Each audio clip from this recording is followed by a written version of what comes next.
Ya, kita ke informasi lainnya pemirsa. Badan Pusat Statistik mencatat pertumbuhan ekonomi Indonesia pada kuartal 3 2024 mencapai 4,95% secara year on year. Ya, penurunan pertumbuhan ekonomi ini diakibatkan turunnya daya beli.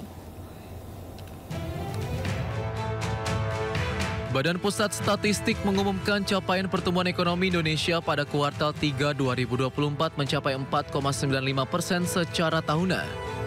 Pergerakan ekonomi ini tercatat melambat dibanding kuartal 1 dan kuartal 2 2024 yang mencapai 5,11% dan 5,05%. Pelaksana tugas Kepala Badan Pusat Statistik Amalia Adininggar Widyasanti mengungkapkan, ekonomi kuartal 3 yang tumbuh 4,95% ini lebih rendah dibandingkan capaian pertumbuhan ekonomi pada 2 kuartal sebelumnya.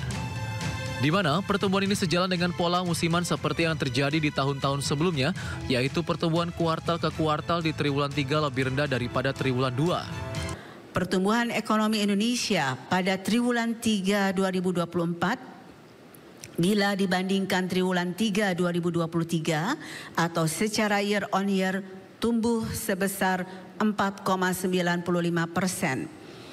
Bila dibandingkan dengan triwulan 2 2024 atau secara Q2Q tumbuh 1,5%.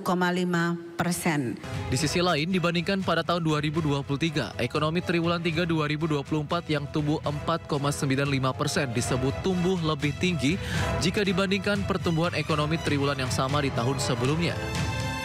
Amalia menambahkan pertumbuhan ekonomi ini ditopang oleh sejumlah pengaruh kegiatan ekonomi global dan dalam negeri yang terjadi sepanjang triwulan 3.